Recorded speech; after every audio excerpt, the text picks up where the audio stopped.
There's a few phases. There's three in particular when you're preparing a TED Talk.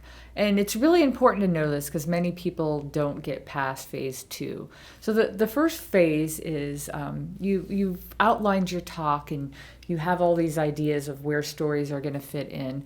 And when you first go to give your talk, it's going to be very disjointed. It's going to be very discombobulated. But just know that it's a process and you have to work through that. You're going to see things very clearly that you'll need to cut. I have people that are going through my program, I have them do a thing where I call it the ORT process. They need to outline their talk. They need to record it. So they actually need to give it, and then they record it, and then they need to transcribe it.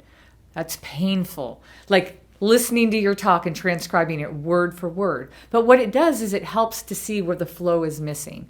And when you hear it and you see it written down, you go, oh yeah, I can see where it's disjointed.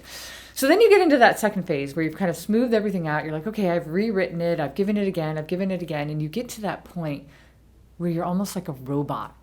You've memorized it. And I don't ever want people to memorize a talk. I want them to internalize it. But ironically, the best way to internalize a talk is to memorize it. Memorizing actually frees you. So in that second phase, people many times stop there. They think, oh, I know it inside and out. I could give it, in my sleep. You need to keep going because phase 3 is where you actually internalize it. And you internalize it so much that you're not just tied to the words anymore. You're free to have a conversation. You know exactly where the entire talk is going, and you can just sit and have a conversation with the audience.